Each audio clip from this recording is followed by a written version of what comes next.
વાપીના કરવડ વિસ્તારમાં ગ્રાઇન્ડર એપના માધ્યમથી થયેલી લૂંટનો ડુંગરા પોલીસે ભેદ ઉકેલી નાખ્યો છે। 12 ઓગસ્ટના રોજ એક યુવકે ગ્રાઇન્ડર એપ મારફતે અજાણ્યા શખ્સ સાથે સંપર્ક થયો હતો। અજાણ્યા શખ્સે યુવકને કરવડમાં ભારત પેટ્રોલ પંપની આગળ આવેલ અંધારાવાળા વિસ્તારમાં મળવા માટે બોલાવ્યો હતો।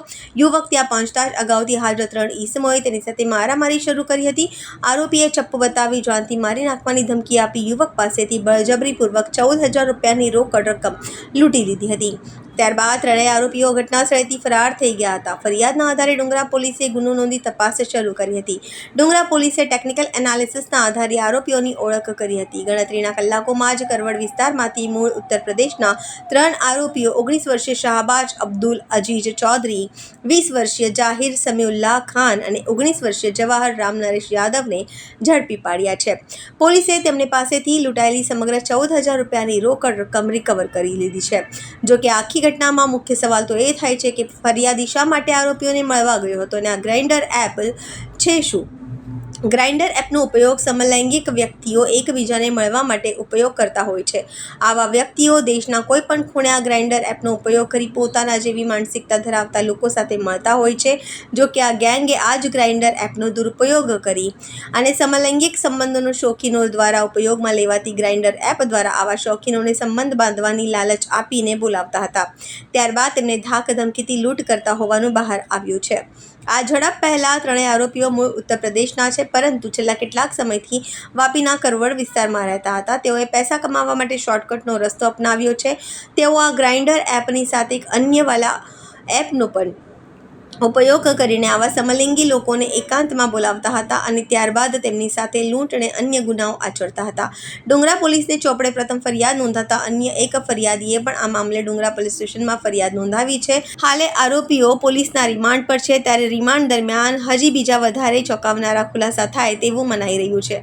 આવા કેસમાં જ્યારે કોઈ લૂંટ કે પછી અન્ય ગુનાઓનો ભોગ બનતો હોય છે, ત્યારે સામાજિક બંધન અને શરમના કારણે પોલીસ સ્ટેશન જતા હોતા નથી અને તેનો જ લાભ આવા ઠગ ટોળકી લઈને કાયદાના ચુંગલમાંથી છટકી જાય છે। જો કે આ 3 લબરમૂસિયા આરોપીઓ હવે ડુંગરા પોલીસના હાથે ઝડપાયા છે અને ત્યારે આગામી સમયમાં હજુ વધુ લાંબી એમની ગુનાઓની કર્મકુંડળી બહાર આવે તેવી શક્યતા જોવાઈ રહી છે। વાપીના કરવડ વિસ્તારમાં એક લૂંટની ઘટના બનેલી। આ ઘટના બાબતે ડુંગરા પોલીસને જાણ થતાં ડુંગરા પોલીસે ફરિયાદીની ફરિયાદ રજીસ્ટર કરેલી અને તપાસ શરૂ કરેલી। તપાસ દરમિયાન ડુંગરા પોલીસને મળેલ માહિતી આધારે ડુંગરા પોલીસે આ લૂંટની ઘટનામાં 3 આરોપીની ધરપકડ કરેલ છે। જે ધરપકડ કરેલ છે એ 3 આરોપીના નામ છે શાહબાજ ચૌધરી, જહીર ખાન અને જવાહિર યાદવ।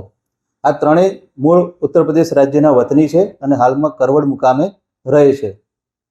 તપાસ દરમિયાન જાણવા મળેલ કે આરોપીઓ ગ્રાઇન્ડર એપનો ઉપયોગ કરતા હતા, જે ખાસ કરીને સમલૈંગિક લોકો જે હોય છે એ ગ્રાઇન્ડર એપનો ઉપયોગ કરતા હોય છે। આ ગ્રાઇન્ડર એપ દ્વારા આરોપીઓએ ફરિયાદીનો સંપર્ક કરેલો અને ફરિયાદીને આ બનાવવાળી જગ્યાએ બોલાવેલો। ફરિયાદી બનાવવાળી જગ્યાએ આવતા આરોપીએ ફરિયાદીને ધમકી આપેલી, ચપ્પુ આપેલું અને એની પાસેથી 14,000 રૂપિયા ઓનલાઈન ટ્રાન્ઝેક્શન મારફતે લૂંટ કરીને મેળવી લીધેલા। આ આરોપીઓએ અન્ય આ જ પ્રકારે લૂંટ કરેલી છે। અન્ય ભોગ બનનાર લોકો પણ પોલીસના સંપર્કમાં આવેલા છે, જેમની પણ કાયદેસરની ફરિયાદ નોંધી અને તપાસ શરૂ છે। આ આરોપીઓ તપાસ દરમિયાન જાણવા મળ્યું છે કે ગ્રાઇન્ડર એપ સિવાય એક અન્ય વાલા નામની એપ આવે છે, એ એપનો પણ ઉપયોગ કરતા હતા। ખાસ કરીને સમલૈંગિક લોકો જે એપનો ઉપયોગ કરે છે અને એપ મારફતે એકબીજાથી ચેટ કરતા હોય છે, એકબીજાથી સંપર્ક કરતા હોય છે, એકબીજાથી મળતા હોય છે।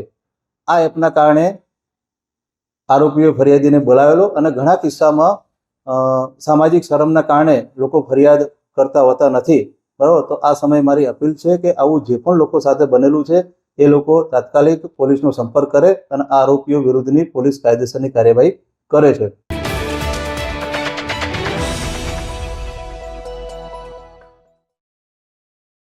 વલસાડ ફૂડ અને ડ્રગ્સ વિભાગનો સપાટો। વલસાડ ફૂડ એન્ડ ડ્રગ્સ વિભાગ દ્વારા હોટલ રેસ્ટોરન્ટમાં કાર્યવાહી કરવામાં આવી રહી છે। સ્વચ્છતા ન જળવાતા હોવાની અનેક ફરિયાદો ફૂડ એન્ડ ડ્રગ્સ વિભાગને મળી હતી, જેને લઈને આકસ્મિક ચેકિંગ હાથ ધરાયું છે। વલસાડના અબ્રામા રોડ સ્થિત આવેલ સબ્જીવાલા હોટલનો પરવાનો સ્થગિત કરાયો છે। હોટલની અંદર સ્વચ્છતાનો અભાવ અને ગંદકી મળી આવતા ફૂડ અને ટ્રસ્ટ વિભાગે પરવાનો સ્થગિત કરવાની કાર્યવાહી કરી છે। સાથે જાળવણીનો અભાવ જોવા મળતા અન્ય હોટલ વેપારીઓને પણ નોટિસ ફટકારી છે. ફૂડ એન્ડ ડ્રગ્સ વિભાગની કાર્યવાહીથી અસ્વચ્છતા રાખતી હોટલોમાં ફફડાટ ફેલાયો છે. હેમંત પાટીલ છું હું. એમાં છે ને એકચ્યુઅલીમાં આ તો હમણાં હોલ્ડ કર્યું છે એમણે. બહુ ખરાબ વસ્તુ છે. અંદર તમે જશો ને તો ઘણું બધું ગંદુ છે. એમનું કિચન બહુ ખરાબ છે. તમે કદાચ ઉપરનું એસી હોલમાં જશો ને તો એકદમ ટોયલેટનો સ્મેલ આવે છે. ને કાંદા જે છે એમને એકદમ સડેલા રહી છે. આપણે ઘણીવાર એમને કીધું હતું, અમારે તો બાજુમાં જ છે, એટલે આપણે એમને ઘણીવાર ઇન્ફોર્મ કરેલું કે તમે થોડુંક સ્વચ્છતા રાખો, પણ પછી કંઈ થયું નથી હજુ. એટલે કદાચ હમણાં ફૂડ ડ્રગ્સે સારું કામ કર્યું.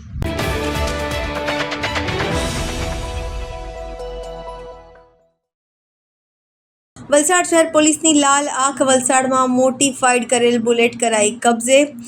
વલસાડ શહેરમાં ઘોંઘાટ સાથે ફરતી બુલેટ ઉપર પોલીસ દ્વારા કાર્યવાહી કરવામાં આવી છે. વલસાડના બુલેટ રાજાઓ પર પોલીસની તવાઈ છે.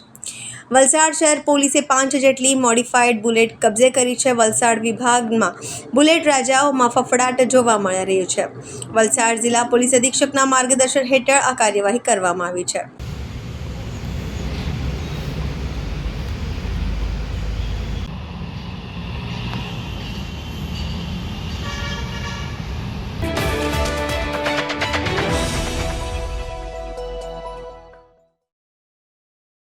વલસાડમાં પ્રોહિબિશન સામે પોલીસની મોટી કાર્યવાહી. વલસાડ શહેરના આંધિયાવાડ વિસ્તારમાં પોલીસે એક મકાનમાં દરોડો પાડી મોટી માત્રામાં વિદેશી દારૂનો જથ્થો કબજે કર્યો છે.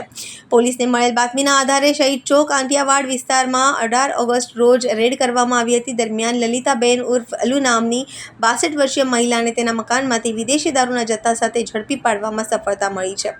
પોલીસે મકાનમાંથી ભારતીય બનાવટની ઇંગ્લિશ વિસ્કી અને ટીન બિયરની કુલ 1000 બોટલ, જેની કિંમત આશરે 2,53,137 રૂપિયા થાય છે, તે કબજે કરી લીધી છે. આ ઉપરાંત પોલીસે એક મોબાઈલ ફોન અને દારૂનો જથ્થો રાખવા માટે ઉપયોગમાં લેવામાં આવેલ 2 સ્ટીલના ડબ્બા સહિત કુલ 2,54,137 રૂપિયાનો મુદ્દામાલ કબજે કર્યો છે. આ કેસમાં ઉદય ઉર્ફ ભીકો ટંડેલ રહે શહીદ ચોક વલસાડને વોન્ટેડ જાહેર કરવામાં આવ્યો છે.